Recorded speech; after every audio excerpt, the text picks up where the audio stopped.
Welcome into the NCAA Softball Regionals presented by Capital One. It is time for day 2 of the Austin Regional, with the fans making their way into McCombs Field as we get ready to see the defending national champs, the Texas Longhorns, go head-to-head against the Wisconsin Badgers for the right to advance to the regional final. Texas is coming off an emphatic 9-1 win over Wagner yesterday. Hannah Wells setting a new Longhorns freshman record with her 14th home run of the year. Meanwhile, for Wisconsin, they had to go to extras before Hannah Conger walked it off in 9 against Baylor. So the winner of this battle advances to Sunday's regional final, while the loser will play in an elimination game later today against whoever survives Baylor against Wagner. Alongside Kat Osterman, I'm Alex Loeb. And Kat, here we go. Elimination Saturday, the first of 3 games today. What are you looking forward to seeing most? Well, first and foremost, there's going to be a lot of energy on the field. Texas plays with a lot of excitement. Wisconsin has told us they play on the vibes. They like them to be good and high. But I'm no surprise to you, Alex. I'm looking right at the circle. Texas has a rested Tegan Cavan. And on the flip side, Shelby Jacobson threw all 9 innings yesterday. Wisconsin going to give her the start. Going to be interesting to see what she looks like. Meanwhile, Texas's offense continues to roll. And the headliner is the SEC Player of the Year, Katie Stewart. Katie Stewart has been able to consistently play with power all year long. She has worked with Coach Aaron Earlywine on being able to adapt to the rise ball and drop ball, which has made her batting average rise, but the power be more consistent. Texas going to need some run production from her in the 2-hole. Longhorns, Katie Stewart setting a new program record with 25 home runs this year. When you look at her numbers combined with the All-American Reese Atwood, they have hit half of Texas's 82 home runs on the season. As for Wisconsin, they also feature one of the greatest home run hitters in program history, the junior catcher, Hillary Blomberg. Well, Hillary Blomberg has set a single-season record for home runs. She's on the chase for the career home run record. Just 1 for 4 yesterday, so they are going to need more production out of her. But both these teams, that power is in the 2-hole for their lineups. Wisconsin is looking to go 2-0 in a regional for the first time in program history, while the Longhorns will look to make it 12 straight NCAA regional game wins straight ahead.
Look at Wisconsin's starting lineup, brought to you by Capital One. Leading the way this year in the 9th spot has been Hannah Conger with 3 walk-off hits this season, including yesterday, the walk-off double in the 9th inning against the Baylor Bears.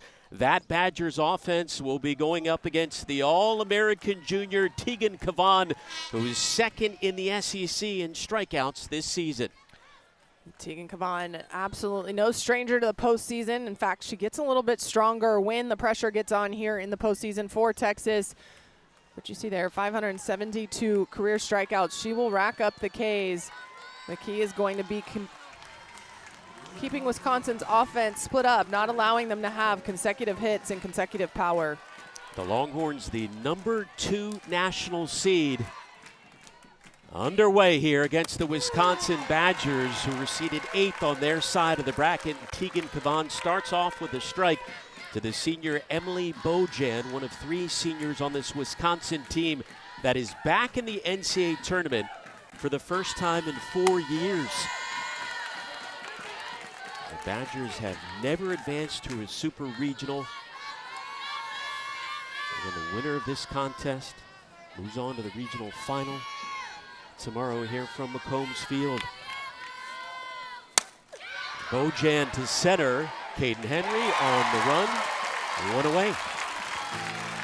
Well, Tegan Cavan is going to attack these Badger hitters with a rise ball. You see 10+ inches of break coming at you 70 miles an hour, and she pairs that with a changeup that has a lot of down movement. You see the over-the-top spin, but that differential, almost 11 miles an hour. She also has a drop that she'll mix in there at the high 60s that tunnels with that changeup as well. So going to be a lot of vertical separation that Wisconsin's going to have to figure out. Hillary Blomberg fouls one back against Cavan, who is 10-2 in the circle in her NCAA postseason career. As for Blomberg, what a season the junior has had. She's tied a program record with 15 homers this year. Just 9 shy of the all-time record, and she still has another year to go. Born in Madison, Wisconsin, grew up, raised about 15 minutes away in Verona. Went to about half a dozen Badgers softball camps as a kid. And when she finally got the offer to play ball for the team she grew up watching, she broke down in tears. Living out her dream come true. She did say the only thing that could make it better was if she were playing with her sister. And you know what? That is happening. Her sister Addison transferred in the offseason from South Dakota State to join her in this Badgers lineup. Oh, such a special story, not just to be the homegrown talent. When you're a coach, Yvette Healy, it's important to keep, if there's an athlete of that caliber in your backyard, you try to keep them there at your program, but a little easier to keep them when that's their dream school as well. And you add the sister in the mix and just know how special it is for them to share these moments. I think there's probably at least one athlete on every roster where you have that. It's the matter of someone dreamt of being a Longhorn. Smokey Id's just gonna go ahead and take a look at that ball as it ricocheted off the building, make sure it's not scuffed. Scuffed ball moves a little different for those wondering why it matters. Payoff pitch on the way. First base runner of the day for the Badgers, the free pass issued to Hillary Blomberg.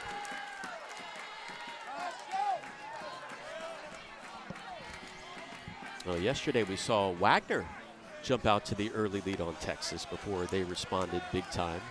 When you talk about Tegan Cavan, what a performance last year in the postseason, named the Women's College World Series Most Outstanding Player. Had that record of 31 2/3 consecutive innings in the Women's College World Series without allowing an earned run. Just a surreal performance.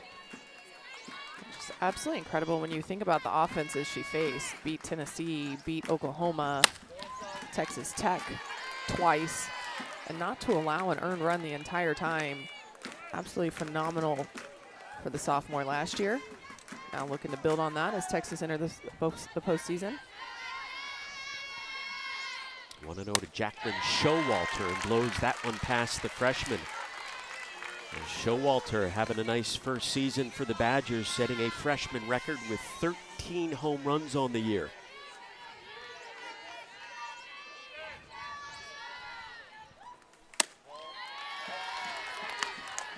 And again, Cavan misses. Badgers with a pinch runner over at first. And McKing replacing Blomberg.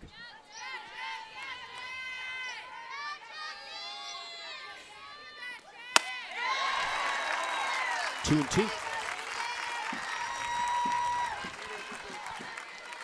Well, Tegan Kavan will use that rise ball on multiple levels, and that pitch right there is one. She'll use it on the outer half. It has a little bit of an uptick, not quite a curveball, so it's not breaking away late, but hitters often underneath it. Does not get Showalter to chase Kavan so brilliant in the SEC Tournament Championship game. 1 run allowed, 1 walk, 12 strikeouts to take down Alabama and hand Texas the crown. First strikeout of the day for Tegan Kavan. Well, Tegan Kavan using this low rise ball away, and at 71 miles an hour, Showalter can't catch up to it, but you see the little bit of the incline. It starts to rise up, and she is under that. Big strikeout of one of Wisconsin's 2 power hitters. 11th most strikeouts in the nation for Kavan, up to 208 on the year. That one fouled back by Kendra Lewis. You talk about a player, conversely, who's extremely tough to strike out. Won't find many tougher than Kendra Lewis. Just 5 strikeouts all season long for Lewis, compared to 28 walks.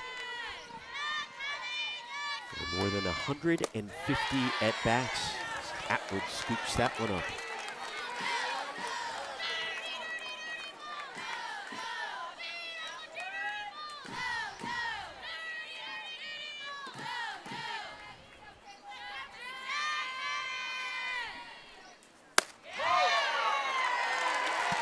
One and 2 to Lewis. Well, there you see that change up, and it hits the outside corner. It ticks down. 10-mile-an-hour difference from the rise ball she threw a minute ago.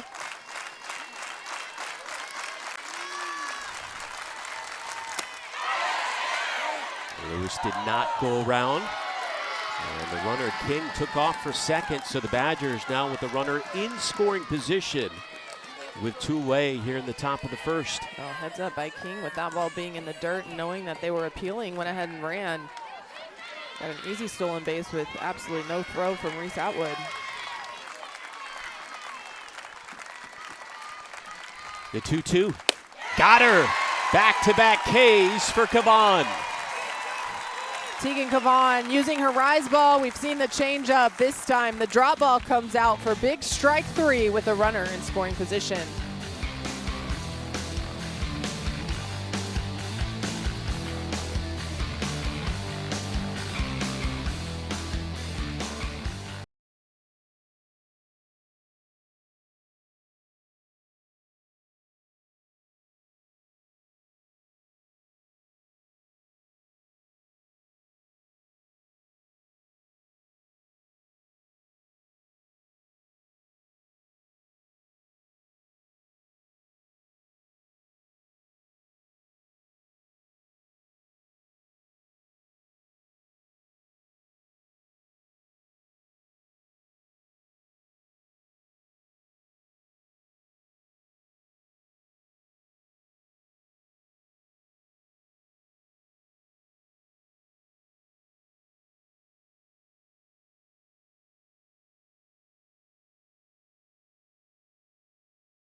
Time to take a look at Texas's starting lineup, brought to you by Capital One. In her first postseason game in 2 years, Vivi Martinez came up big yesterday, going 3 for 3 with 3 RBIs in that 9-1 Longhorns win. This Texas offense will be going up against the Badgers ace, the senior out of Chicago, Shelby Jacobson. Well, Shelby Jacobson shouldered the load yesterday through all 9 innings. Was able to continue to just fool the Baylor hitters and keep them off balance, especially with a lot of threats. She talks to us. She plays on the vibes. It's cool, calm, and collected. Pressure is not something she feels, and you could see that yesterday as she continued to erase threat after threat. Facing a Texas offense that averages 7.5 runs per game, the junior Caden Henry leading things off.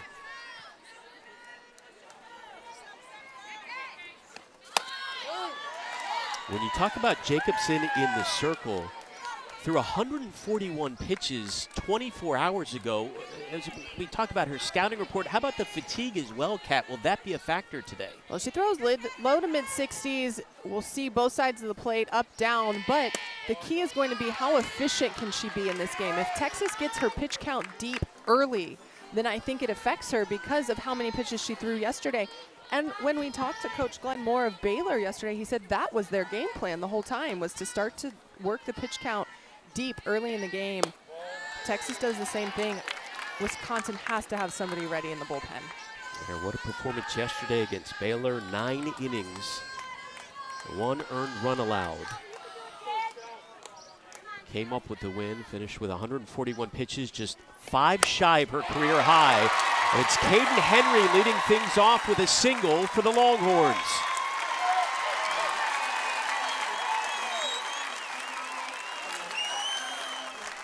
And look out for Henry on the bases. She led the SEC in stolen bases and is tied for the 2nd most in Texas history.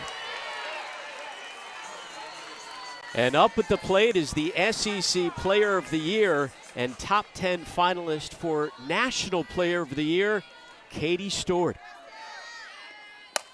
Swinging away and delivers. That one rolling over to left field. Henry flying around and sliding into third. Texas in business here in the first. First pitch she sees, Katie Stewart sees a changeup up in the zone. She stays on top of that, right down the line, past Bark there at third base. You can tell Texas honing in on certain pitches. Katie Stewart was looking for that off-speed pitch, and it was hung up in the zone. Stewart now with 3 hits in the regional, and here is Vivi Martinez. 3 hits and 3 runs driven in yesterday. The junior shortstop missed all of last year with a knee injury, but has returned with a vengeance this year, posting the best batting average and best fielding percentage of her career.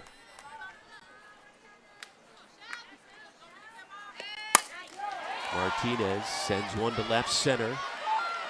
That will be deep enough with Henry's speed as Texas grabs the early 1-0 lead here in the first. Sac fly for Martinez, RBI number 4 for her in this regional. Vivi Martinez, just such a quality offensive player, knows what the situation needs, even talked to us a little bit about kind of gaining a coach's perspective, having sat out last year, and there you see her knowing all she has to do is get something deep with the speed of Caden Henry to give them that first run of the ball game. Here is the 2-time first-team All-American, Reese Atwood. Atwood went 0 for 3 yesterday, but remember last year in the Women's College World Series, she didn't get her first hit until the finals. Started off 0 for 10 there in OKC. Atwood gives one a ride to deep left field, and it is gone. A bomb from the All-American.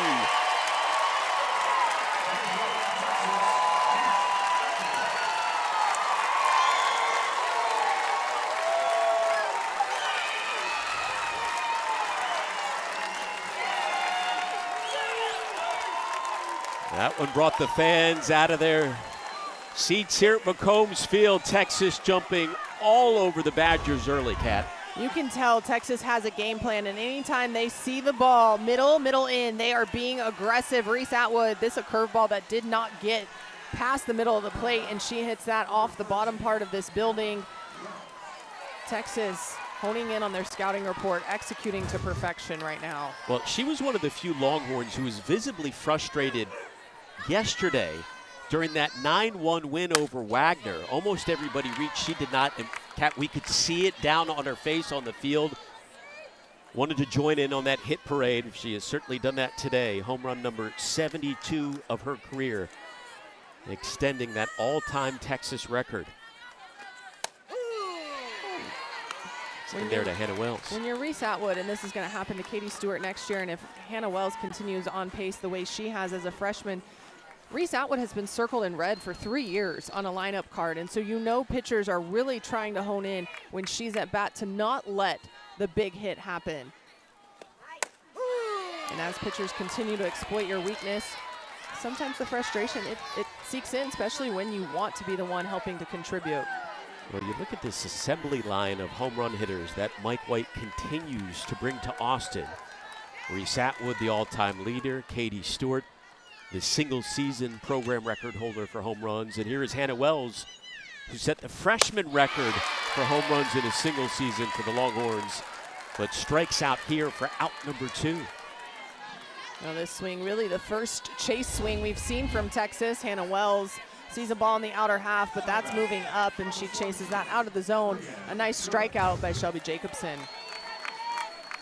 First K of the day for the senior Jacobson, 2 away for Leanne Good, the senior second baseman who Mike White called the MVP of their postseason run a year ago. Came up with a huge 3-run homer in the deciding game of the Women's College World Series. And it's just kind of picked up where she left off last year. Having a great offensive season. 376 average, 11 home runs. And that pitch there gets away from Jacobson, but I've got to like the response. Turn around, just shrugged it off like it didn't hurt anybody. Put her 2-0, but no one's on base. You said it. She told us she plays on vibes. That's her key. Doesn't get too high or too low. Pretty relaxed out there. I'll tell you, interviewing her and being able to listen to her talk through how she is on the mound. Was that like you? Did you play on vibes out there? It didn't shake my head, but I was just like, we could not be any more polar opposite. 2-1 on the way. And it's a 3-1 count to Leanne Good. Well, it is interesting to me. As we said, Baylor yesterday tried to make her work early in the game and get the pitch count high. Texas, meanwhile, a lot of first pitch swinging or early count swinging, and it has led to the run production, but obviously they're sitting on a certain pitch and able to drive it hard. Well, backhanded by Conger. And we have completed 1 here on day 2. The Austin Regional. Reese Atwood going to work in the bottom of the first.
The NCAA Softball Regionals are presented by Capital One. What's in your wallet? Well, to say the Wisconsin Badgers have enjoyed their time in Austin would be an understatement. They've gone zip lining, line dancing as well. They said they are here to have fun, have a good time. They picked up the win yesterday, again making their first appearance in the postseason in 4 years and enjoying themselves. Yvette Healy, too, she had a big smile on her face when we talked to her before this regional began, Kat. Well, yeah, Yvette Healy loves to make sure they take things in. She said the zip lining was to get them acclimated to the weather. But I think she just likes to take advantage of the extra time. And we talked to some of their team members. They also love to be around each other. So, you know, even if they had dead time at the hotel, they were going to try to find something to do together. So why not come down to Texas and soak in the culture? They certainly have done that. Yvette Healy in her 16th season in charge. She did mention to us, she said, you know, I love being here. However, I do have some history with Mike White. I am 0-5 against him in the postseason. And Mike White, going back to his time with Oregon, as Katie Stewart makes the grab off the Kaylee Whitten pop-up.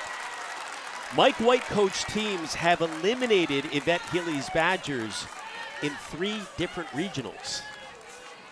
She talked to us. They often get sent to the #1 seed. They got to sent and paired up with Oregon quite a bit. The first time being paired with Mike White here at Texas. She did admit, though, that her dad loves Mike White. She said, oh, you tell Mike I said hi. She did. She described a couple, she called them fangirl moments for her dad.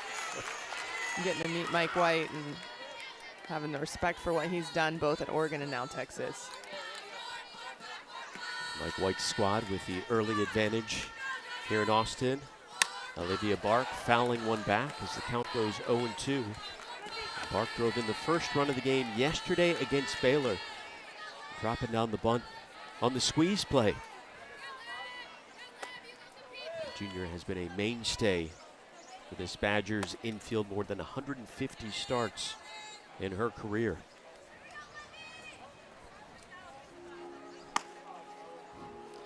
They continue to check the softballs that Kavan is throwing out there. Well, sometimes when a game starts like this and in a regional format, they're new balls, and if they're not roughed up enough, they're a little bit slick to where throwing it, and especially as a rise ball pitcher, if you slip, you can hang a pitch. And so Tegan Kavan trying to figure out which one of the balls that home plate umpire Carlos Guzman has is roughed up enough, but looks like she found one. That was the one.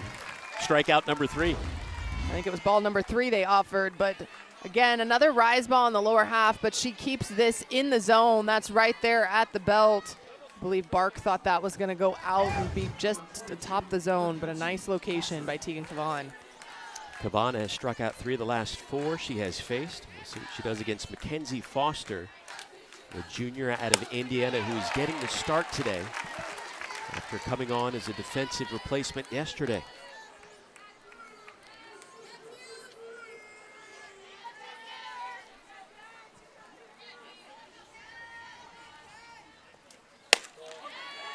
A little different look too. Wisconsin pretty much right-handed heavy, so Foster gives them another left-handed hitter in the lineup. Trying to mix up looks against pitchers. 1-1 on the way. The count will go 1-2. Texas started Citlali Gutierrez yesterday in their opener against Wagner, but she only lasted 2 innings, giving up first run of the game to the Seahawks in their first ever appearance in the NCAA tournament. Gutierrez was replaced by Hannah Wells, who was unhittable.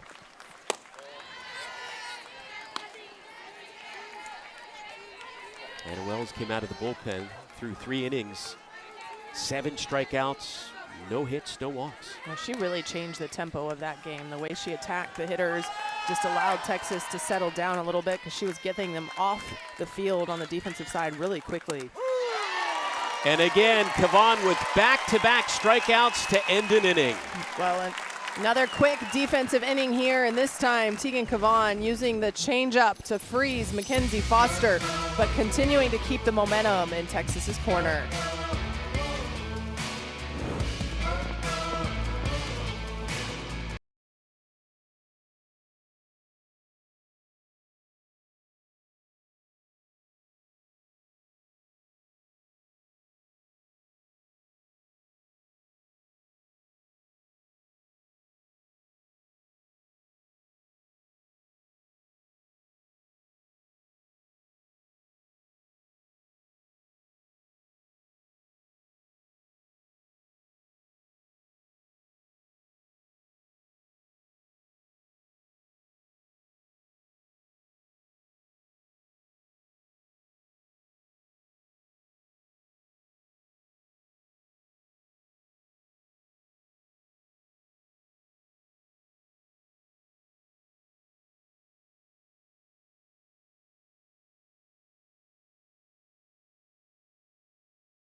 Texas entered the postseason as the #2 national seed, second in RPI, 43-10 after their win yesterday against Wagner.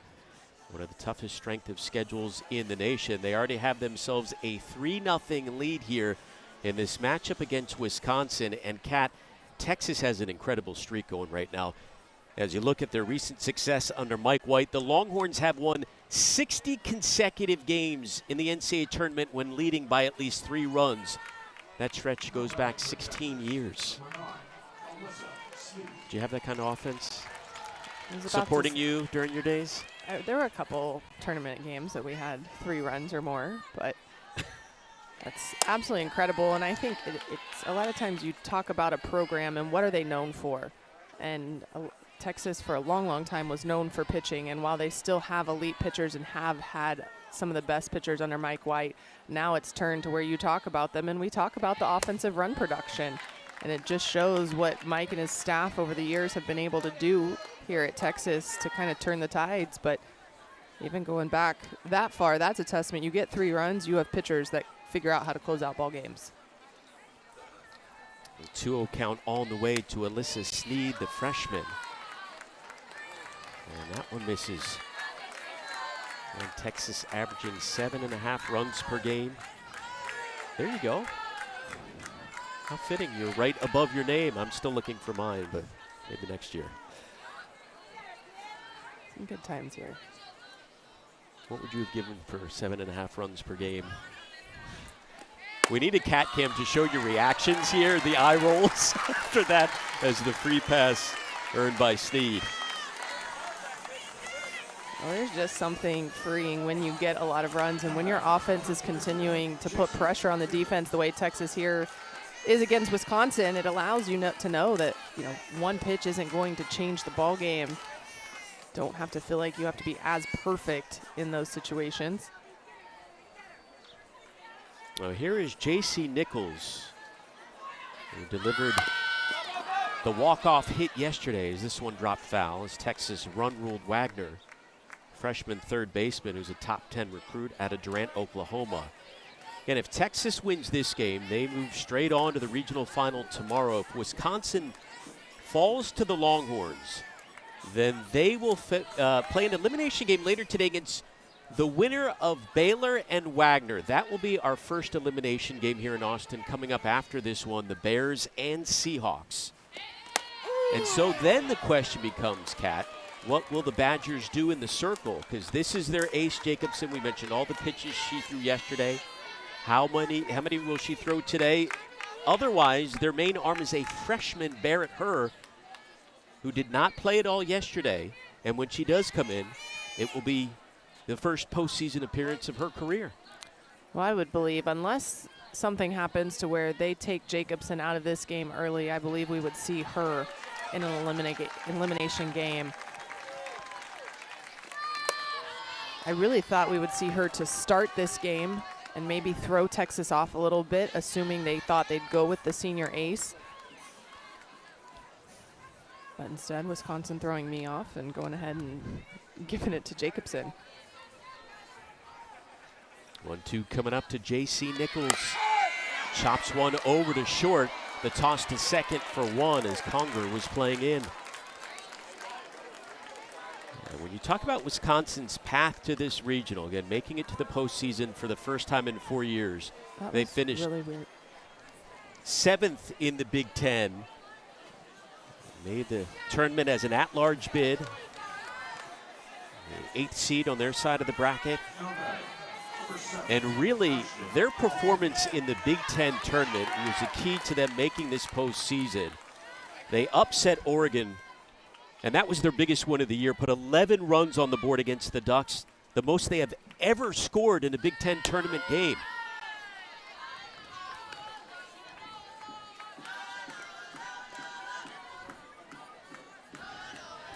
Jacobson was in the circle for a number of those wins. Made the Big Ten All-Tournament team. The 1-0 to Ashton Maloney. And misses again.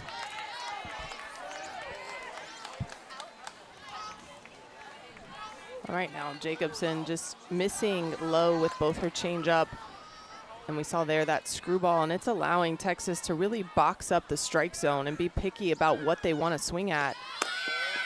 Runner is going to throw on to second, a little bit too high, so the stolen base by the freshman Nichols. Well, Texas has speed, and Mike White likes to use it when the opportunity presents. JC Nichols easily in there to second base and getting herself in scoring position. For Nichols, that's her 14th stolen base on the year, second on the team behind Caden Henry. There's a 4-pitch walk to Jacobson. Texas threatening again with 2 on and only 1 away. I want to remind you the Women's College World Series returns to Oklahoma City, and the action begins Thursday, May 28th at noon Eastern, live on ESPN. For more info on the 2026 Women's College World Series, visit ncaa.com, the home for all NCAA championships. Back up to the top of the order we go. And the all-SEC center fielder, Caden Henry.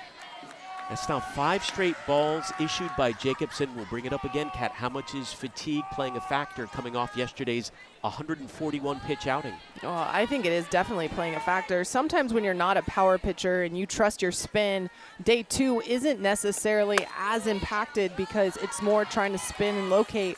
But it's the locating piece right now. I don't know if Jacobson feels tired or her legs feel a little bit fatigued, but a lot of times your location comes with your body and your timing being off, which obviously is altered by being tired. Finds the strike zone against Henry.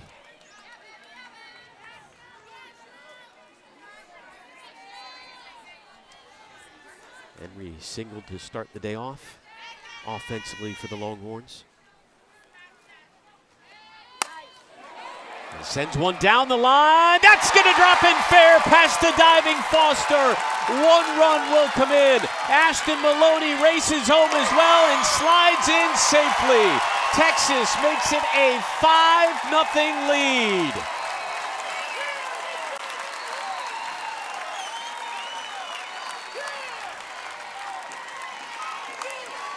It's a great effort by Foster in left, but just a little bit too far for her.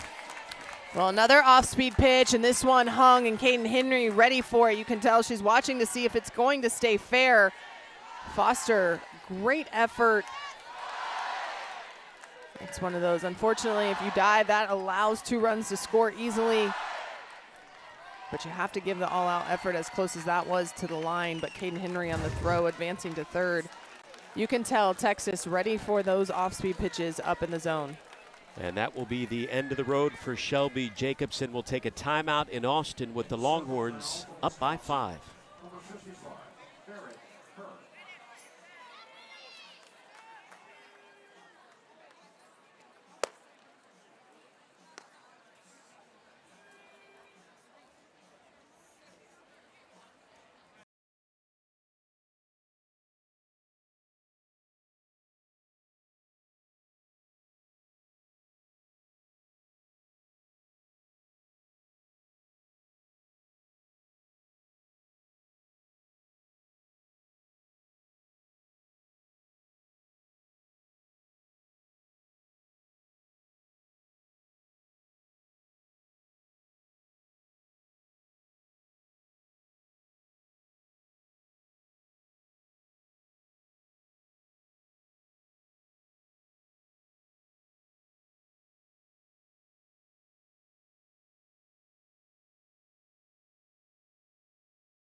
NCAA postseason appearance. The freshman Barrett Herr enters the game, and the first batter she will face is the SEC Player of the Year, one of the best hitters in the entire country, Katie Stord. I'm not sure this is the hitter I'd want to be staring down for my first NCAA tournament appearance, but her going to come in, definitely throwing. Speed mix-up is going to be different. She's going to throw in the upper 60s. She's fresh. So Texas going to have to adjust quickly to the freshman. Delivered a first pitch strike to Stewart, who doubled in the first inning and doubled and singled yesterday. Katie Stewart, top 10 in the country in home runs.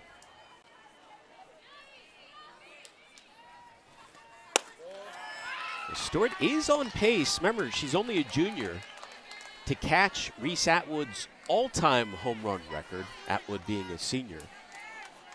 Again, we'll see how that plays out. Stewart, just phenomenal numbers all across the board. 540 with runners in scoring position. Her ahead 1-2. Her doing a good job. Threw a curveball for strike one. Tried to see if she could get a chase. Coming inside, so establishing both sides of the plate early in this at-bat against Katie Stewart.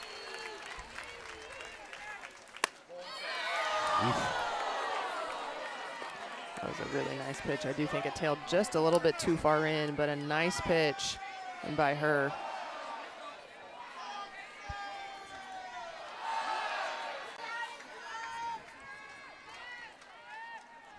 Freshman righty ready to go. Conger is underneath it. So Henry will have to stay at third. Barrett Herr out of the Green Bay area in Wisconsin. Second on the Badgers this year. Starts, innings pitched, and strikeouts. It's just taken on a major role for them. 11 wins on the season. It's big out there in Katie Stewart. 2 away for Vivi Martinez.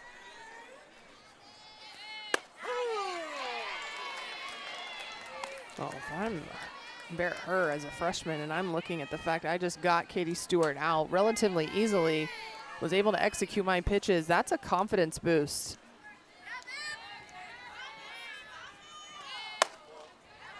Absolutely, and delivering first pitch strikes to back-to-back batters, something that Jacobson wasn't able to do much in this game.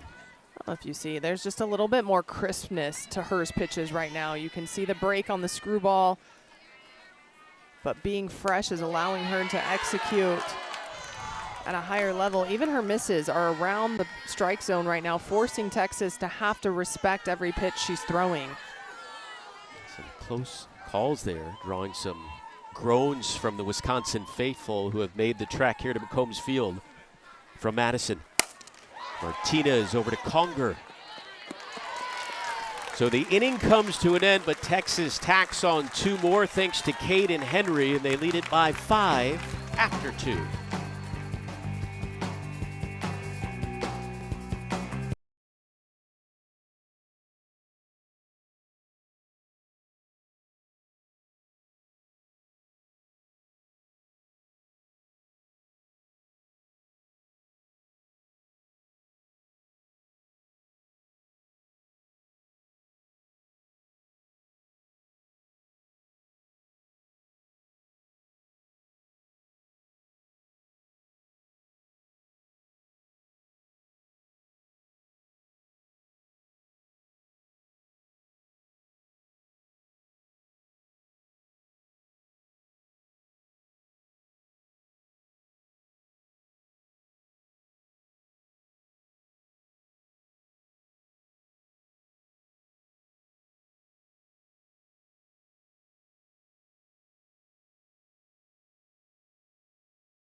The Women's College World Series gets underway May 28th. Of course, mayhem already underway. We've seen upsets to the regionals around the country. The last 4 programs to win it all. Longhorns with their first title in team history last year. Before that, the Sooners went on their run.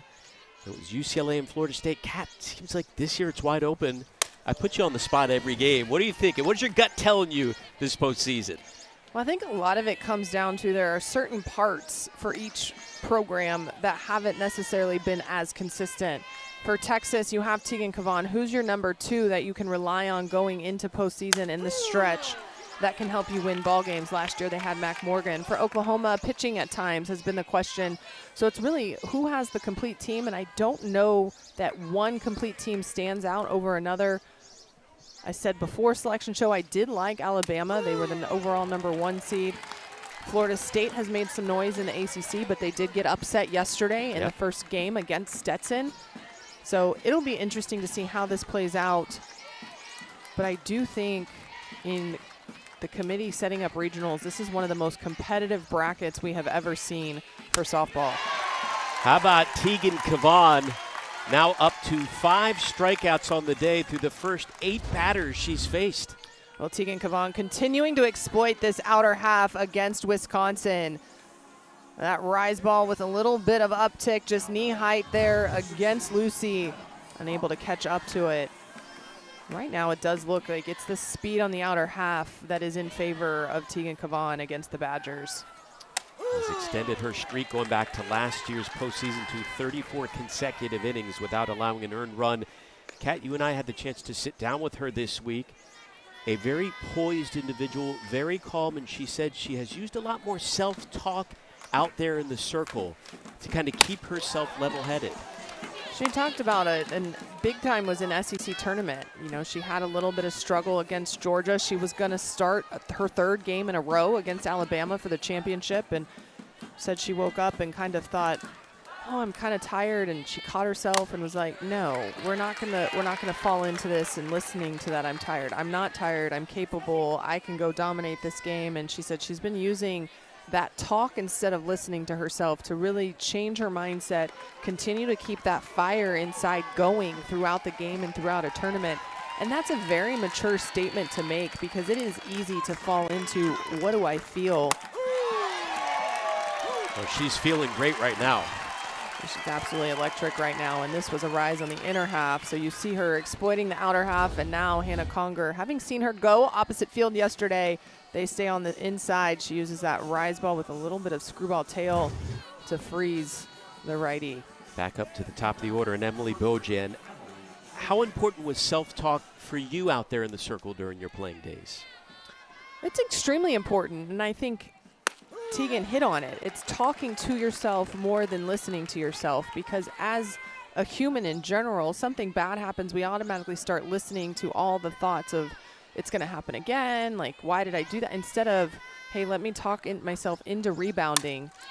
And for a pitcher, we have to have short-term memory. So you have to forget what just happened, because it has absolutely no impact on the next play, right? And so for Tegan to mention that, you have to talk yourself into continuing to stay in the moment sometimes, instead of, again, what you feel. Feelings aren't going to be what helps your outcomes. And this is with the 0-2. Now, what a start for the junior. 6 strikeouts, 1 walk. No hits, no runs through 2 2/3. And the 1-2 on the way to Bojan. Fights it off. I think to add to that conversation, Alex, about Tegan Cavan and the talking, is when you're someone as talented as Tegan, you have to figure out what is it that's going to continue to push you. She's not necessarily going to learn some new wicked pitch, right? But the mental game now is going to make her tougher and stronger season after season. And so finding a way to keep that edge for her is so important. Bojan into foul territory. Katie Stewart underneath it. And another 1-2-3 inning worked by Cavan, and the Longhorns up by 5 in the 3rd.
Welcome back to the NCAA Softball Regionals presented by Capital One. Now joined by Wisconsin head coach Yvette Healy.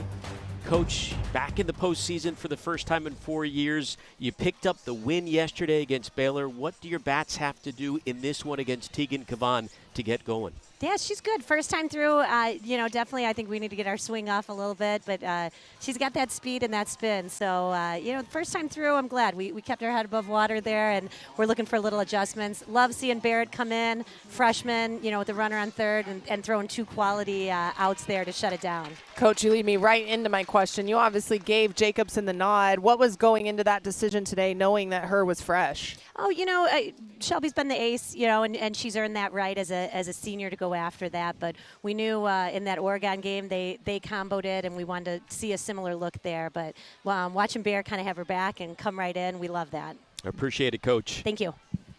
Yvette Healy, back-to-back 30-win seasons for the first time in more than a decade.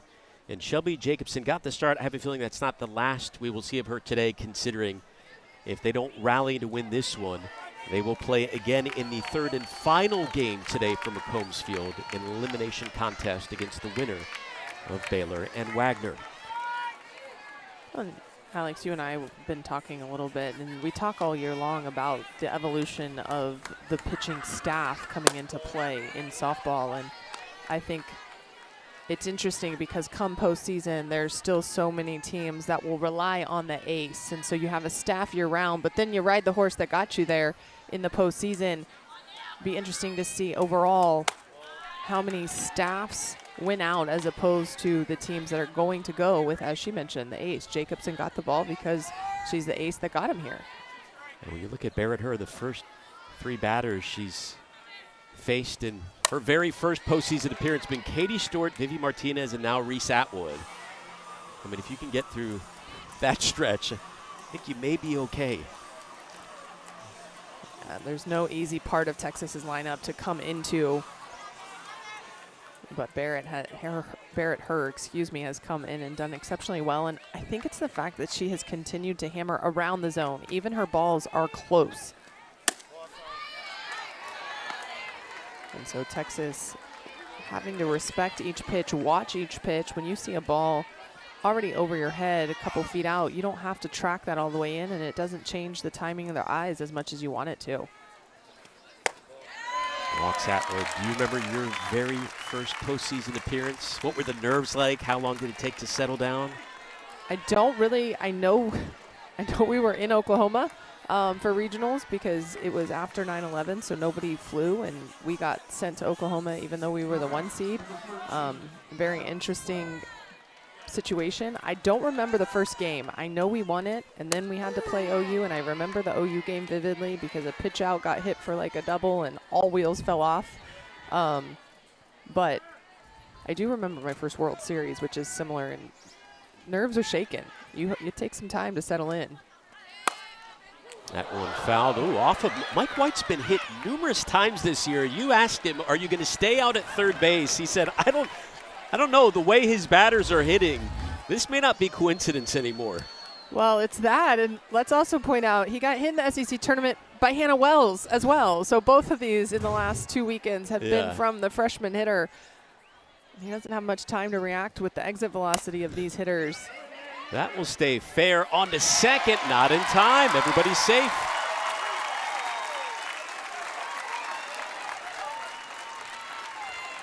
Third consecutive inning, multiple base runners for the Longhorns.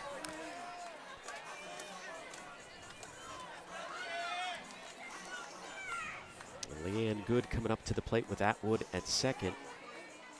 Wells over at first, and they'll send in a pinch runner, Adea Wallace, to take over at first. What settles a freshman down in their first start? Is it giving up your first hit? Is it getting your first strikeout? It depends. I will tell you, at the World Series, it took giving up a 2-run home run before I finally kind of got shaken out of this, oh my gosh, I'm here moment. But if I'm Barrett Hur and I got Katie Stewart out in that first at bat on an easy pop fly, I'm confident and settled down. And so far, I like the composure from her. I like the way she's executing her pitches. Another first pitch strike. from her. Leanne Good, known for wearing a lucky visor that she absolutely refuses to wash, much to the dismay of her teammates and roommates. Do you have any Not like that. superstitions? Like, I mean, that's I might have worn pushing the it. same socks or the same sports bra, but it got washed before it got I'm worn glad. for the second game. I'm sure your teammates were thrilled with that. Good lays down the bunt perfectly. The throw to first. Bases will be loaded for the Longhorns.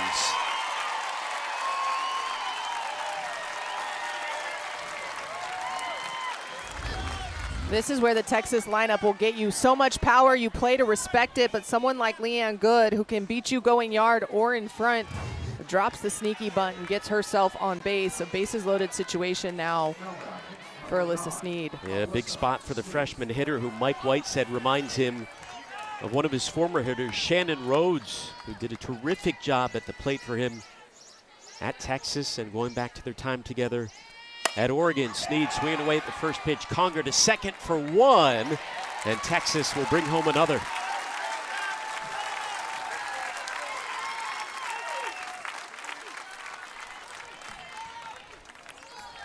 Longhorns extending their lead with runners now on the corners and one away for another freshman, J.C. Nichols.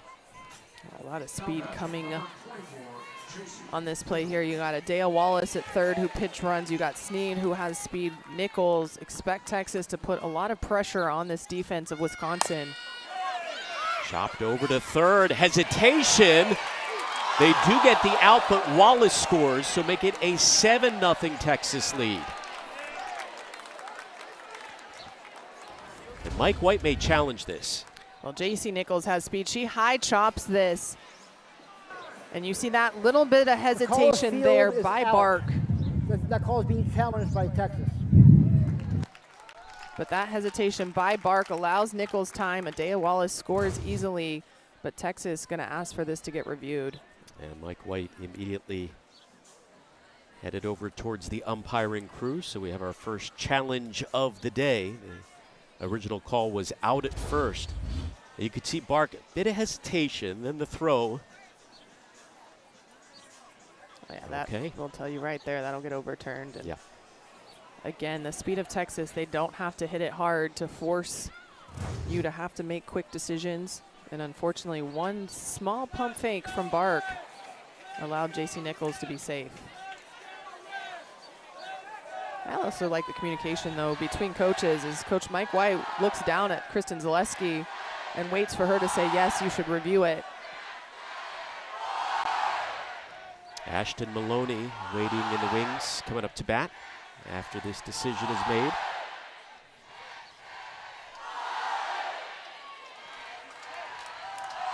And it looks like they're ready to make the call.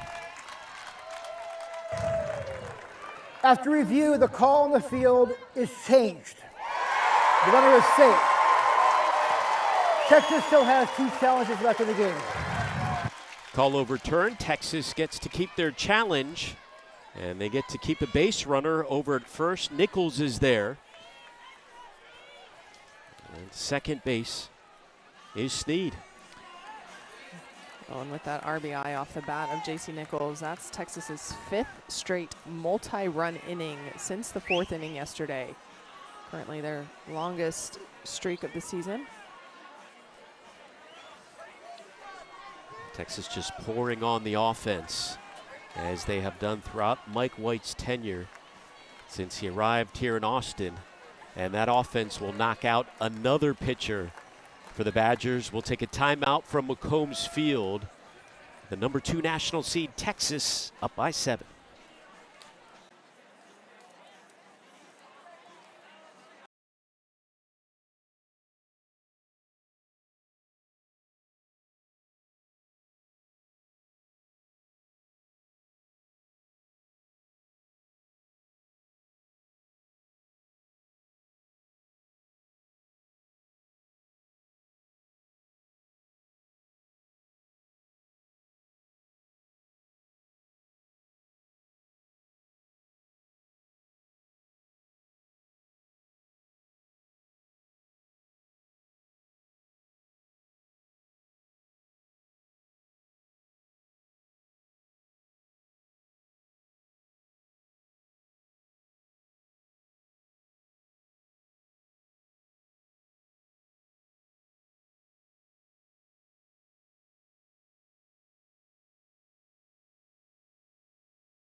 Jordan Felchi, the sophomore lefty out of Staten Island, New York, has taken over in the circle for the Badgers. Third pitcher of the game for Wisconsin.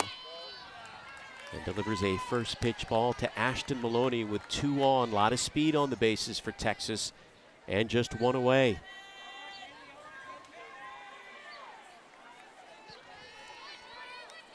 So again, Texas looking in really good shape right now to advance to another regional final. Wisconsin, meanwhile, has to look towards preserving their pitchers for later today, potentially. Well, 7-run deficit, no matter who you are, is an absolute mountain to climb. But also when you're facing Tegan Cavan, even a bigger task. And so Wisconsin, I think, 1, her starting to get hit a little bit, but 2, probably getting her out of there so that way she's fresh when when and if they have to play later today. Texas put in a pinch hitter there for Ashton Maloney. Katie Bennett. Watches the count get evened up. Texas with 7 runs off 6 hits so far.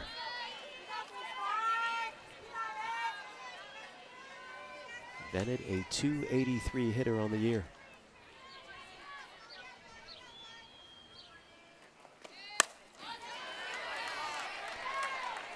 Felchi going to be a very different look as she's coming from the left side. Still going to throw a lot of curve, rise, screwball, so a lot of upspin. Katie Bennett has been a better hitter against left-handed pitchers than Ashton Maloney, so I think that's a big reason for this switch here in this hitting spot.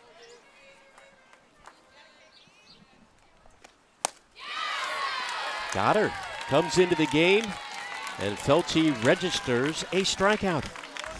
Well, Felchi hammered the inner half and then expands this one away, and you see that break almost clear across half the plate. But Katie Bennett sells out like that's on the inner half and unable to touch a piece of that. Back up to the top with two-way Caden Henry. 2 for 2 with 2 runs driven in. Henry sends one to left field, but right at Foster. But Texas continues to extend their lead, and they now lead it 7-0 after 3.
Number 2 of the Austin Regional underway. 2 more contests coming up after this one. Our first elimination game of the day on Elimination Saturday. Baylor against Wagner.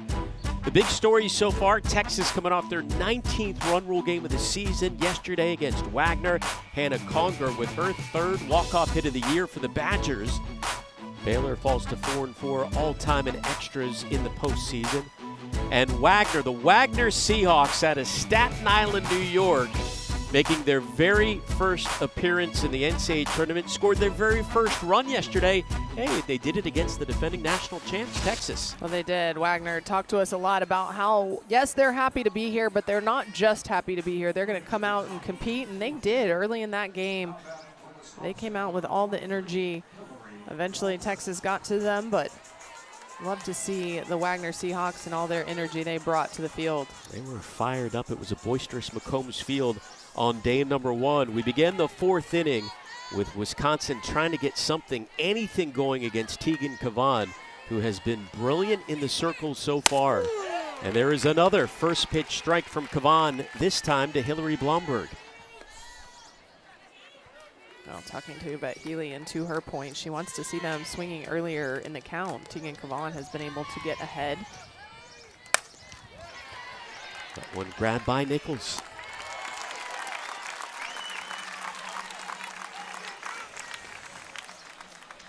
Cavan has been outstanding so far. 6 strikeouts, 1 walk, and that's it. See how she fares against Jacqueline Showalter, who was the first strikeout victim of the day. Well, very different how she approached Hillary Blomberg in the first at bat versus that one. Went right at her in the 4th inning here. But the first inning was a little bit careful, respecting the power of Blomberg, not letting Wisconsin set the tone of the game with a big swing.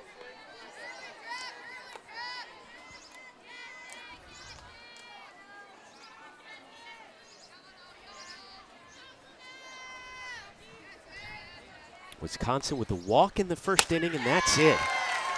Big swing and a miss from Showalter, 0-2.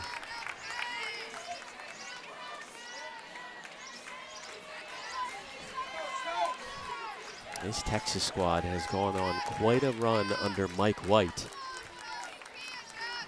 The 0-2. This is Mike White. He has that incredible streak going. Back to his time at Oregon, he has qualified for at least a super regional. Every postseason he has been a head coach, looking to make it 16 straight this year. Again, it's Nichols. Well, the freshman over there makes that look easy, and that is not an easy play. It's in the hole. It's a short hop pick. That can easily be a single in the 5-6 hole, but JC Nichols has done an incredible job at filling the hole at third base that Mia Scott left to due to graduation. Sure-handed fielder there that has filled in nicely.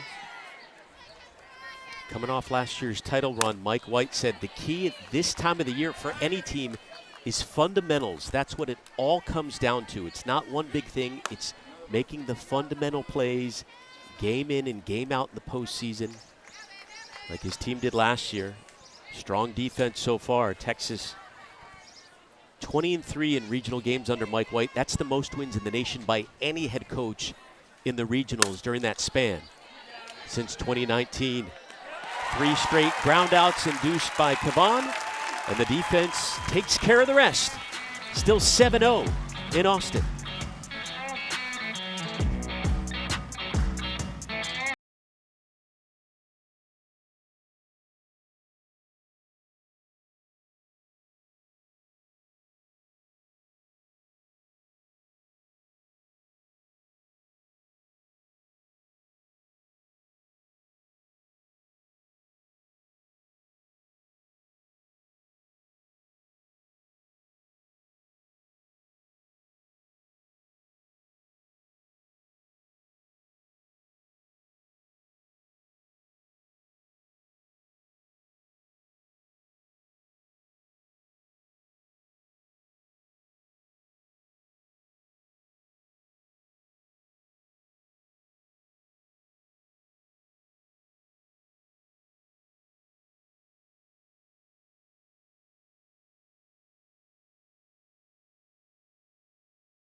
Fans enjoying themselves here in Austin, Texas. Day 2 of the regional from McCombs Field, keeping things cool with some snow cones on a beautiful day Here we're now joined by Mike White, the head coach of the Longhorns. Coach, in just 8 innings so far in this regional, your offense has put up 16 runs. What have you made of their performance so far? Yeah, just passing the bat. That's what we got to do. You know, we talk about playing for each other and not worrying about the averages at this point in the season. It's about getting runs across and winning games, and that's exactly what they're doing.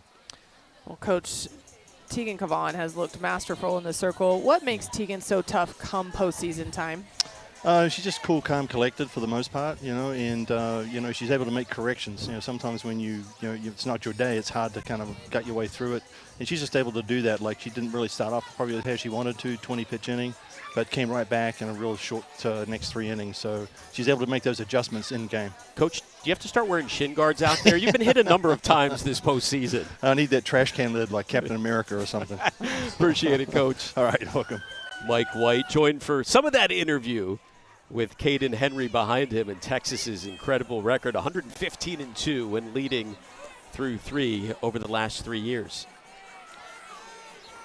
Coach White has been able to just put together so many incredible pitching stats. When we talk about Tegan's masterful performance, we talked about it briefly in the open. Hannah Wells, 3 great innings yesterday, 3 perfect innings. Let's not sell her short. So when you couple that with the offense Texas has, it makes them so hard to beat, especially here at home where they feel the most comfortable, thriving off the crowd. Katie Stewart. Conger has been rock solid at short all weekend long. Want to remind you, all weekend long, the 7 Innings Live crew will keep you updated on all the action from all 16 host sites for this year's 2026 softball regionals. They are doing a great job in studio. Kept us up to speed yesterday, Kat. Before our games, we were taking a look at the upset taking place in Tallahassee. The Stetson Hatters shocking the Noles. Some late night action as well. UCLA was nearly stunned at home. That was a dramatic ending to that game as well.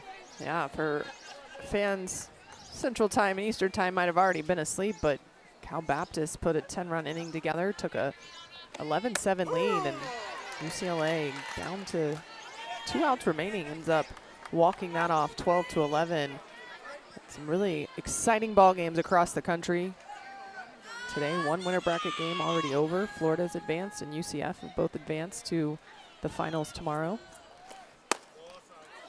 We're trying to make it easy for Chris, Tori, and Tara. You know, our game here, it's pretty cut and dry here, although Wisconsin sure wishes it was a lot closer, like their contest last night.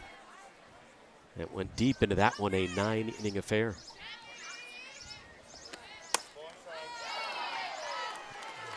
And nearly caught Martinez.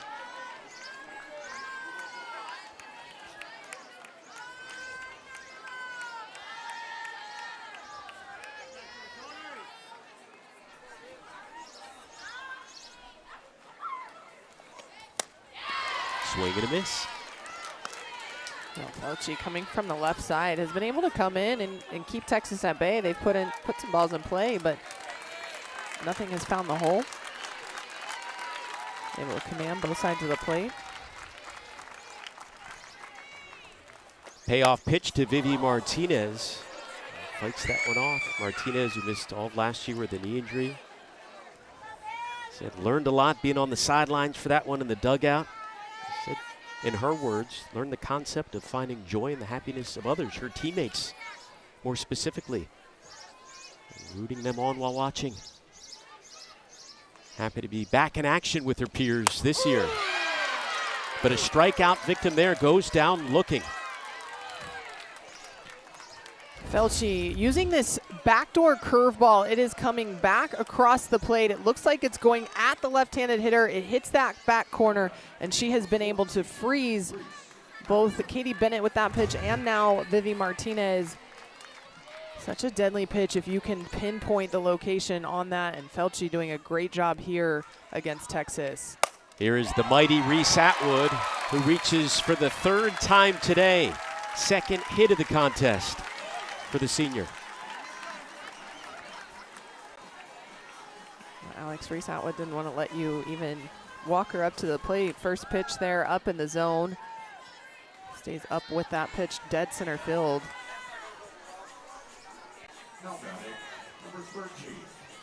Here comes Hannah Wells, who has been absolutely on fire as of late. Forget about hitting a freshman wall.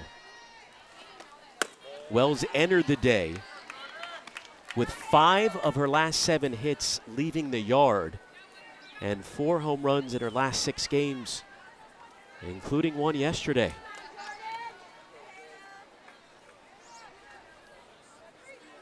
Was the National High School Player of the Year. Second in Texas Longhorns history, the only other one being yourself. Correct. A fun little award to share.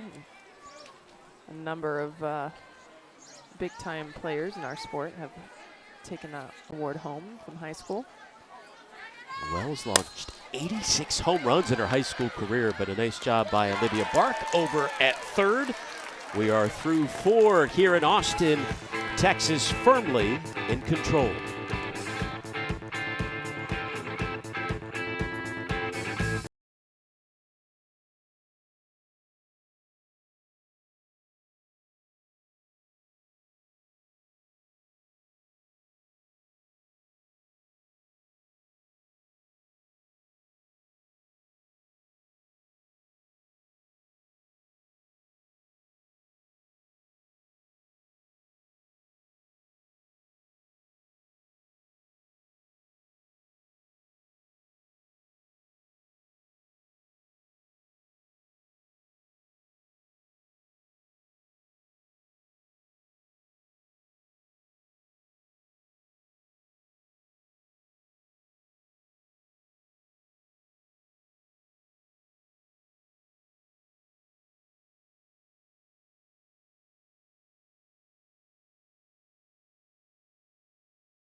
The NCAA Softball Regionals are presented by Capital One.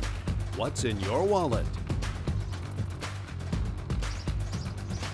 The Longhorns have been celebrating all game long, not only offensively in the dugout, but in the circle as well. Tegan Cavan has retired 11 straight. 6 strikeouts on the day, 1 walk. And that's all so far as Wisconsin running out of time to try and get something going here against the All-American. It'll be Kaylee Whitten in the 5 spot leading things off. Whitten defensively may have saved the game yesterday against Baylor. The Bears were threatening late in that contest.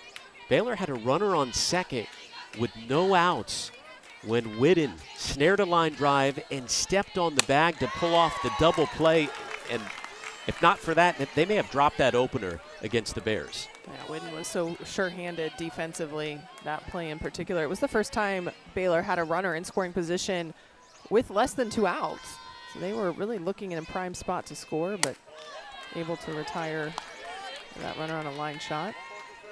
Right now trying to look to get going with her bat, but man, Tegan Cavan has been absolutely in control, just attacking the zone early here against the Badgers. We saw Glenn Moore, one of the Glenn Moores waiting in the wings. We will have a Glenn Moore matchup coming up next here from Austin, the head coach of the Bears versus the Glenn Moore from Wagner out of New York. Our first elimination game of the weekend.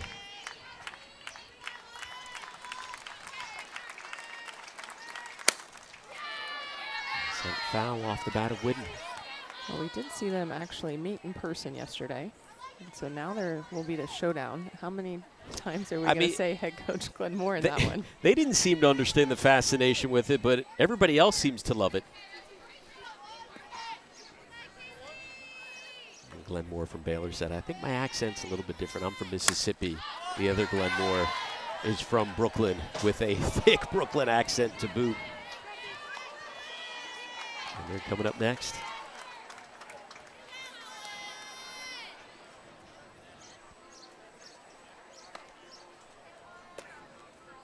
Texas wins this. They are done playing for the day. After today is all said and done, 2 teams will remain here in Austin. Mike White's team looking to be one of them. Wisconsin loses this one. They will play the 3rd and final game today against whoever survives the Baylor versus Wagner contest. 1-2 coming up to Kaylee Whidden. Towards foul territory, and Vivi Martinez is there. Well, tonight it's do or die in the Stanley Cup playoffs. Game 6 as the Sabres take on the Canadians with Montreal up 3-2. The puck drops at 8 Eastern on ABC. You can also stream the game on the ESPN app. Got hockey, got plenty of softball as well. Take it all in this weekend. Wall-to-wall action, one away here for the Badgers. Olivia Bark, a strikeout victim in the 2nd inning. Watches that one miss from Kavan. So, Kat, you'd be the perfect person to ask, what is the protocol for a pitcher? If they have something special going in the hits column, I'm not going to say it, because you chuckle, but how far can you go alluding to the fact that Kavan is working on a special day right now? Well, you just keep talking about how great the defense has their back, how well she's working to keep people off base. You could mention that there hasn't been a lot of hard contact. Okay. But that's where I draw the line, Alex. See? See what you did? I led you right into it. Tegan, you can blame Alex, but Tegan Kavan pitching masterfully. But I will say, the second time through the lineup, Wisconsin has started to adjust. We've seen the balls put in play. Her strikeout numbers have started to decrease. So they were adjusting to that rise ball, and Olivia Bark breaks up the no-no. If you ever wondered whether there was an announcer jinx or not, there's your answer. Wisconsin with their first base hit of the contest. Let's see what Mackenzie Foster can do. Kavan comes right back with a strike. Well, for the Badgers, at the very least, they want to carry over some momentum into later today if they can't put together an incredible rally in this one, because later today, if they do fall in this one, their season will be on the line. You want to try to create some offensive momentum, see your team adjust, and Yvette Healy said she wanted to see them swing earlier in the count. 5 put in play since Tegan Kavan went on and struck out 4 in a row, so you can see that the adjustment's happening. But also hard to adjust when we've talked about it. There's a vertical separation on a rise and a drop, plus a 10-mile-an-hour speed differential between hard and changeup. Well, and listen, if you're Wisconsin, it's certainly not over yet. Yes, it's the 5th inning, but the goal right now is prevent Texas from taking a 7-0 lead into the bottom half and potentially having a chance to walk it off if they can go up by 8. Just try and extend this game, get at least 1 run at this point. Well, that's what you're trying to do. You're just trying to, again, it's create the momentum, see your offense come to life a little bit. A lot of times, if a team does get no hit, you start to press the next game to try to find the hit. You don't want to ever be in that pressing situation.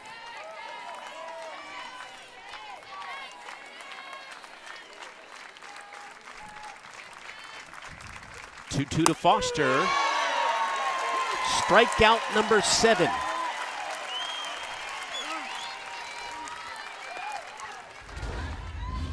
And here you see Tegan Kavan again using that rise ball, tailing it just a little bit away from the left-handed Foster. Great execution in a 2-2 count. Wisconsin will send up a pinch hitter with two-way, Addison Weary, freshman out of Seymour, Wisconsin. The runner over at first. Bark, Kavan had retired 12 in a row before that base hit by Olivia Bark, Wisconsin's first hit of the contest.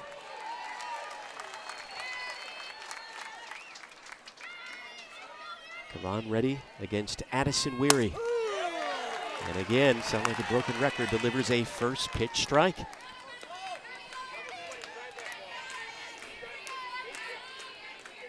We talk about the first pitch strike. We saw yesterday late in the game, and even today in the first and second innings, Texas selling out on the first pitch. If they saw it where they wanted, they were selling out. And I think sometimes there's something to that as a hitter.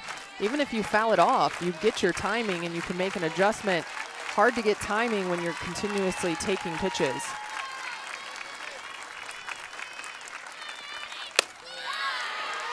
Kavan misses.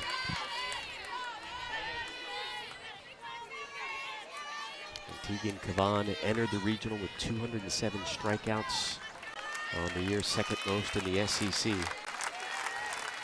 She has tacked on 7 more. I like that changeup call right there. I actually thought they were going to do that in the 0-2 count. Elevated up, but I thought she had Weary set up for that low and away changeup if she could execute the spot just a little bit better. Make it 8 for Kavan. Well, there's the changeup. When she throws that in that location, hard for a hitter to decide if that's fast, slow, in or out of the zone. But Tegan Kavan continuing to stay sharp.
Well, after we went to break, Yvette Healy offered up a challenge on that called strike 3, challenging whether Reese Atwood dropped the ball. They are reviewing it, and here's the answer. After review, the call on the field is confirmed. Caught third strike, the batter is out. So there you go, Wisconsin down to 1 challenge remaining. Another look. Well, I think Yvette Healy and her staff saw dirt, but you see there Reese Atwood catches it, but it's her glove that actually makes the dirt fly. So that is a caught third strike. She doesn't have to throw down to first. Reese obviously feeling that in her glove. reacts accordingly, but Wisconsin asked for a look at that one. So it is strikeout number 8 for Tegan Kavan. Mike White's offense will be coming up to bat in just a moment, sending up the 6, 7, and 8 hitters. Again, Texas in control right now, up 7-0. A win sends them into the regional final. Yet again under Mike White on a hot day in Austin. The umbrellas are out. Well, we got a long ways to go here. This is the first of 3 games today. Coming up next, it is Baylor against Wagner. When you take a look around the country, some of the top performers in the regional action so far. Grace Jenkins of Arizona, a couple of home runs. Taylor Schumacher, 3 for 4 with the homer. Jade Hilton going yard twice for the Cavaliers. And how about the ace for LSU, Jaden Hebner, getting the start on day 1 and fanning 11 in that appearance, Cap? Yeah, Jade Hebner absolutely shutting down Akron in their first NCAA appearance. The big upset, meanwhile, took place yesterday. Florida State stunned by Stetson, the only national seed to lose a game as they fell to the Hatters. The SEC dominating on opening day, 12-0 yesterday. And 6 walk-off wins yesterday. We saw 1 here. Well, 1 here. We've already talked about UCLA had to walk-off win. I'm trying to think. I went and watched a lot of softball once we were done. Kansas walked off Michigan, so there was a number of them. But it's this time of year. There are a lot of thrillers that come down to the very last pitch. Texas is technically going to be trying to do the same here in the bottom of the 5th inning. Up by 7. 1 more could clinch it and send them to the final. Again, Mike White, 20 wins in regional matchups during his time in Austin. That is more than any other coach in the nation since he arrived here in 2019. Leanne Good will be leading things off. Oh, and Leanne Good is going to have to lead Texas to figure out Felci here, as the lefty has been able to just really give up 1 hit. Not a lot of hard contact. He's been a difference maker for the Badgers, keeping them in this game, trying to extend it another inning or 2 if she can. But Texas really going to have to make some noise and pass the bat against the lefty here. Leanne Good swinging away. Crane took a step in and then had to retreat a few to make the grab. Well, for Texas, you know, they're known for their home run, the home run hitters like Katie Stewart and Reese Atwood. But it's been a very balanced game for them. 1 home run by Atwood. A little bit of small ball, speed around the bases. They have spread it out. And, of course, we know what the pitching has done in the circle. And the defense has been perfect so far as well. Here is Alyssa Sneed, as that one misses from Felci. Remember, in the 2nd inning, it was the bottom part of this order that really, all the speed back to back to back, created some chaos for Wisconsin. Saw a couple hesitations that allowed runners to be safe.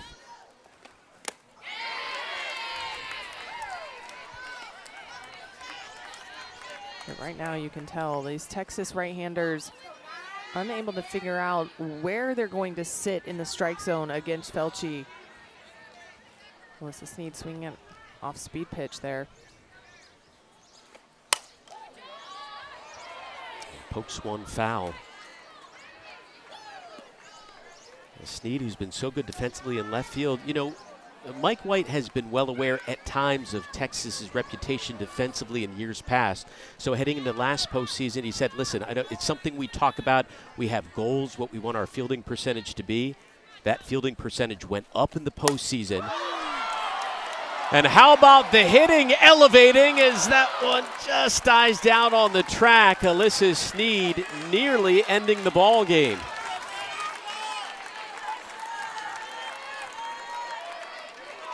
And back-to-back deep fly balls, but that one off the bat, I thought that sounded like it was heading out.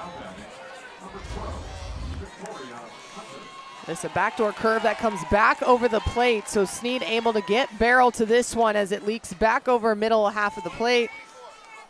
Just a couple feet short of that wall. Texas will now send up one of their better pinch hitters in recent memory. Vic Hunter, the junior out of Houston, delivered a pinch hit RBI double yesterday. Came up clutch in the Supers against Texas A&M with a grand slam 2 years ago in this ballpark.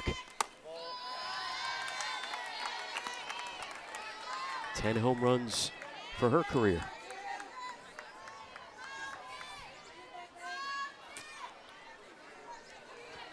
The right-handed hitter has been able to be clutch, and Texas trying to get her opportunities here in the postseason, knowing that there will be chances.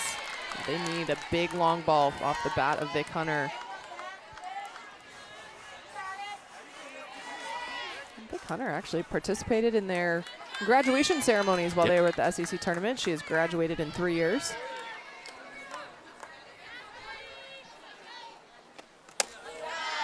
As of now, the word on the street is that she's going to forego her 4th year of eligibility.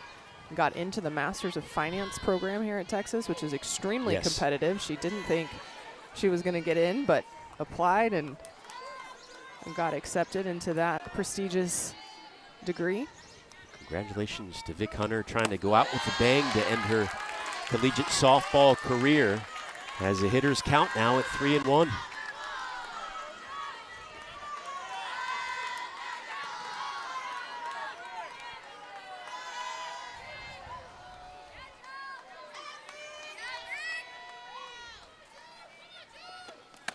Big swing and a miss. She was trying to end it there.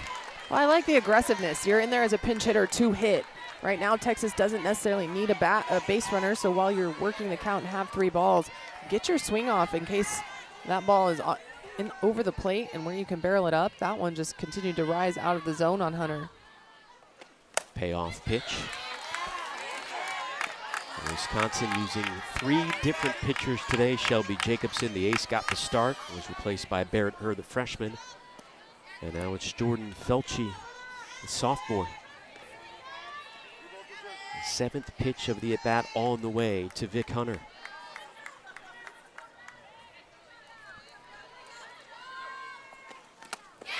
Got her. And we play on in Austin. A strikeout by Felche. Wisconsin will try to get the bats going after coming up with the strikeout from the sophomore.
Keegan Cavan's day is done. What a performance. 8 strikeouts, just 1 hit allowed.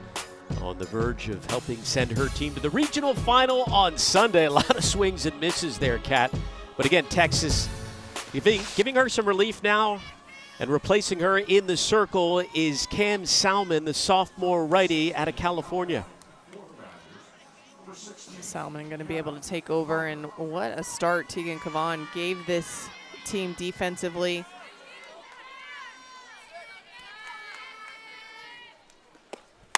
For Salmon, the key is just to continue to attack the strike zone. You watch Wisconsin, and they've been patient. They haven't been attacking early. So if I'm coming in as a relief pitcher, I'm attacking early until they start swinging. Then I can think about elevating or changing speeds. Salmon 5-0 on the year.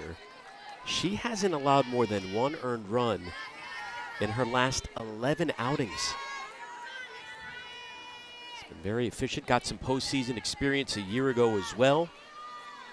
Faced Texas Tech in the Women's College World Series Finals. Seeing action for the first time here in the 2026 postseason. Such an opportunity for Coach Mike White and Patty Ruth Taylor. We saw Hannah Wells and Citlali Gutierrez yesterday. Tegan Cavan, Cam Salmon today. Still have Brinley Gonzalez, their lefty, that hasn't seen action, but getting everyone going here in the postseason. Martinez handles that one. Conger is retired. Back up to the top of the order we go now for Wisconsin.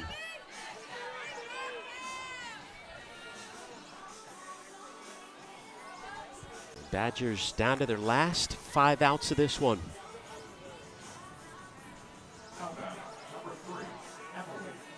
The senior Emily Bojan.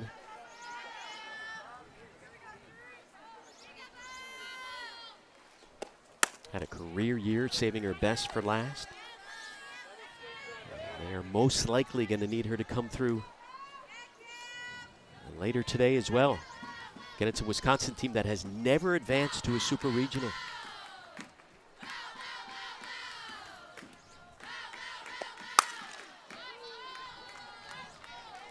Well, and for Wisconsin right now, tall hill to climb, but then you look at it and say, okay, what's next? And they talked a lot with us about being where their feet are. So you know after this game, if they're not able to mount the comeback necessary, they're going to go in, have first eat lunch, everybody regroup, but have the conversation.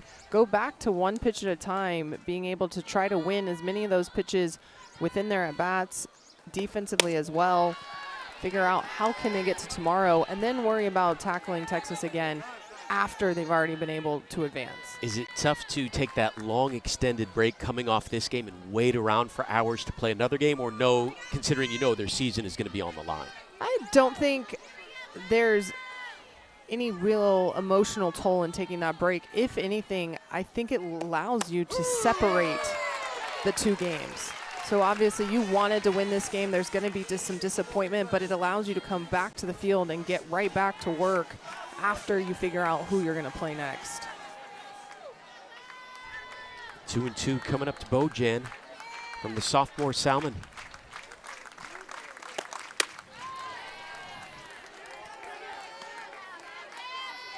Texas already in really just a day and a half has used 4 of the 5 pitchers on their staff. We saw Citlali Gutierrez and Hannah Wells yesterday. Today it's been Tegan Cavan and Cam Salmon.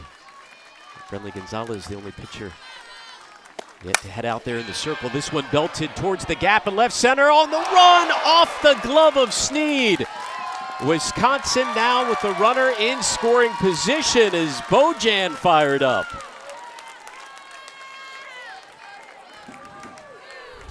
Well, Bojan working deep in the count, and this pitch from Salmon up in the zone but over the plate, and Bojan puts a drive in that one.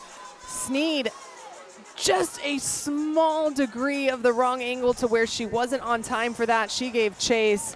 Absolute great effort by the left fielder, but Emily Bojan giving Wisconsin some life with 1 out here in the 6th. Yeah, that's their first extra base hit of the day, their first runner in scoring position today. See if they can take advantage.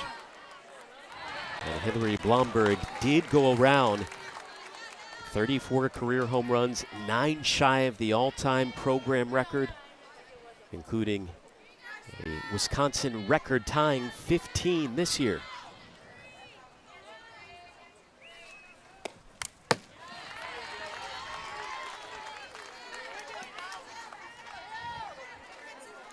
Well, this Wisconsin lineup starting their third time through, and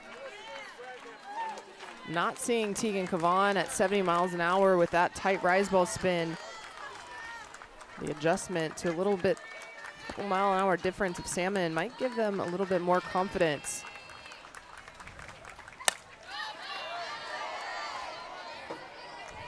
This Wisconsin team has some pop in their bats. They put up 11 runs against Oregon in that huge upset of the Ducks in the Big Ten tournament to help them make the NCAA postseason tournament as an at-large bid. They've yet to show off that power in Austin, but they are due. The runner will advance to third as that one goes flying past Atwood.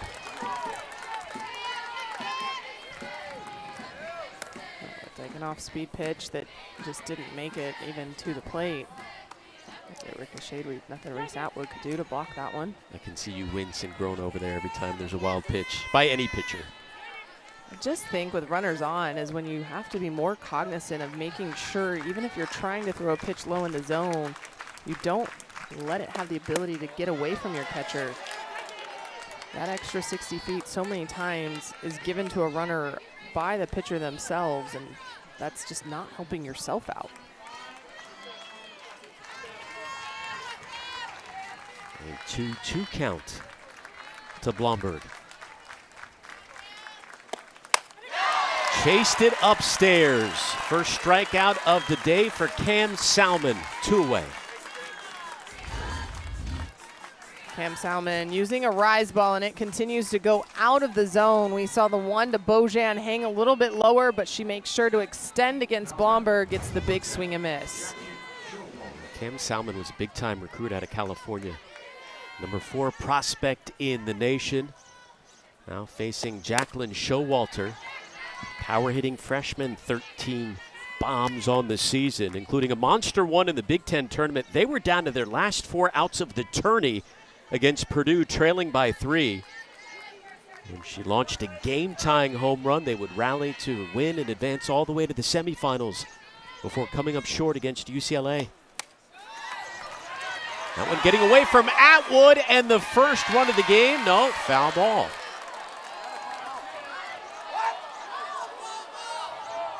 Yvette Healy wants an explanation. Well, as soon as that ball ricocheted off Reese Atwood's glove, Carlos Guzman signaled foul ball. And regardless of what Yvette Healy is going to argue, if Guzman felt like he heard and saw a foul ball, they can't reverse that to be a live ball. So this is going to go in the favor of Texas regardless.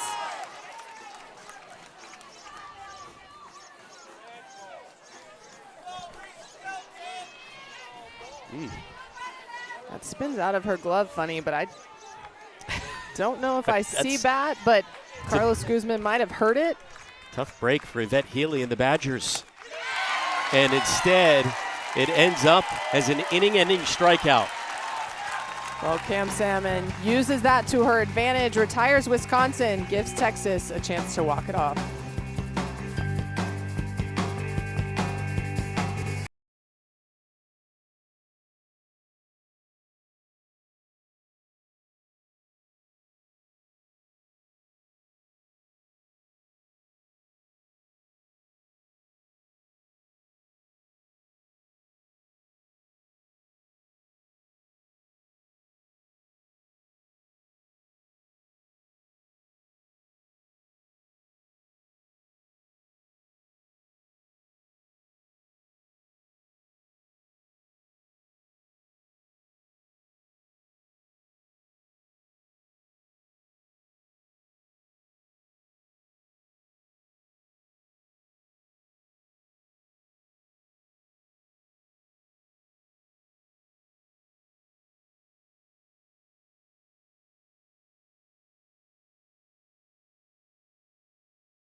Oklahoma City.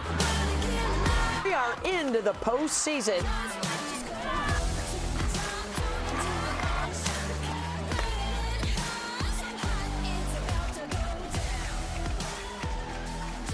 Really is wide open this year. Anybody's game as the regionals continue this weekend. Texas winning it all last year for the first time in program history. Just a few outs away from advancing back to another regional final.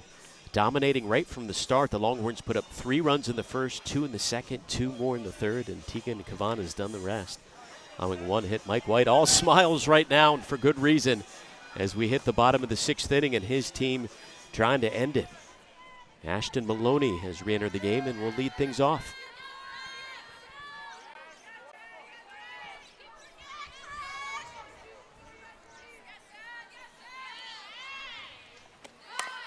Drops down the bunt with her speed. They got no play on it. Maloney now represents the winning run.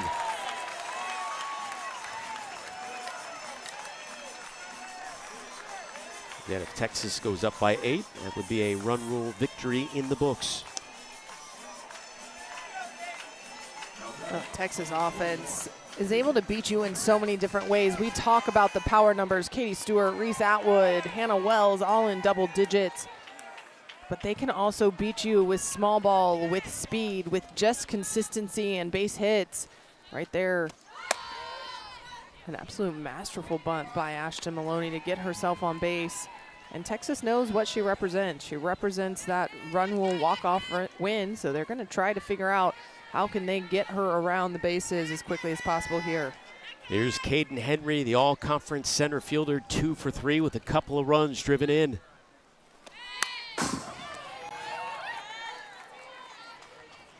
Had a 2-run double back in the 2nd inning. That top part of the order doing work early on, just sending one past Foster in left field. Texas pouring it on right from the start. Remember, they picked up a 9-1 run rule victory yesterday in 5 over Wagner, trying to make it 2 run rule wins in 2 days here in the regional. That one is in there for strike 2.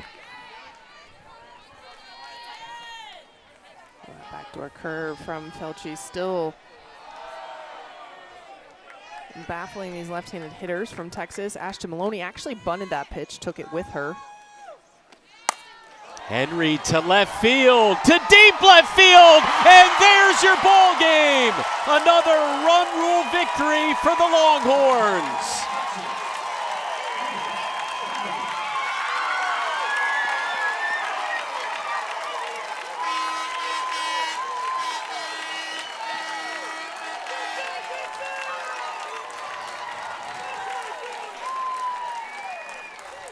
As we said, Texas will set the table in a variety of different ways, but they consistently continue to use the power to absolutely flex their muscle here in this Austin Regional. Caden Henry getting in on the home run action this time. Texas's 20th run rule victory of the year launches them into the regional final tomorrow on Sunday. Here from McCombs Field, another look at Henry's 3rd hit of the ball game.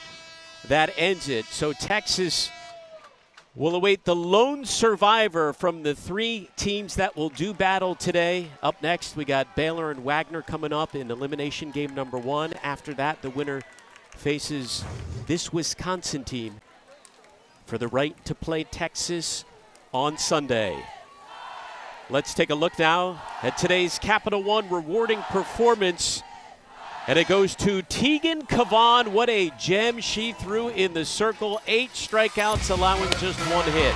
Well, Tegan Cavan started this game off with a bang, kept Texas in the driver's seat the whole game long, and the offense just continued to chip away until they were finally able to walk it off. But the 8 strikeouts from Tegan Cavan absolutely set the tone.